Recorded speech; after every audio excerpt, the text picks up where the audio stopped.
আমি relative pronoun এবং interrogative pronoun ও interrogative adjective নিয়ে আলোচনা করেছিলাম এবং বলেছিলাম এই দুটো একটু পরে আলোচনা করব।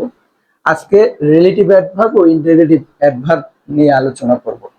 আচ্ছা, প্রথমেই আমরা দেখি যে রিলেটিভ অ্যাডভার্বটা কি। রিলেটিভ অ্যাডভার্ব তো হোয়ার, হোয়েন, হোয়াই, হাউ ইত্যাদির পূর্বে অ্যান্টিসিডেন্ট থাকলে তখন তা রিলেটিভ অ্যাডভার্ব। আর তাছাড়াও হোয়ার, হোয়েন, হোয়াই, হাউ এগুলো দ্বারা ভার্বকে কোশ্চেন করলে কিন্তু আমরা অ্যাডভার্বই পাই। তো আমরা একটা উদাহরণ দেই, I know the place where he lives.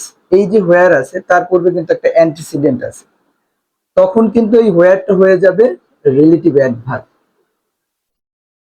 আচ্ছা, এরপরে I know where he lives, এখানে হোয়ার আছে কিন্তু এখানে কিন্তু অ্যান্টিসিডেন্ট নাই, তার মানে এটা হবে কনজাংশন, অথবা আমি এটাকে বলতে পারি conjunctive adverb.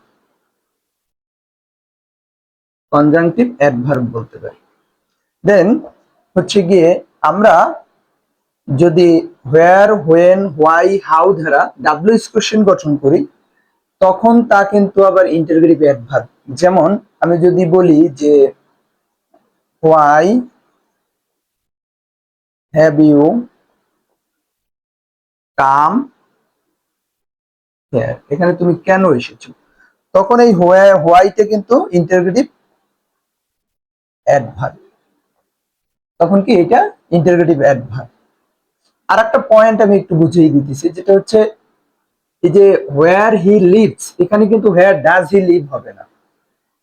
Where does he live হবে না এই জন্য যে এটা একটা কমপ্লেক্স সেন্টেন্স, আর কমপ্লেক্স সেন্টেন্স এবং এটা হচ্ছে সাবঅর্ডিনেট ক্লোজ।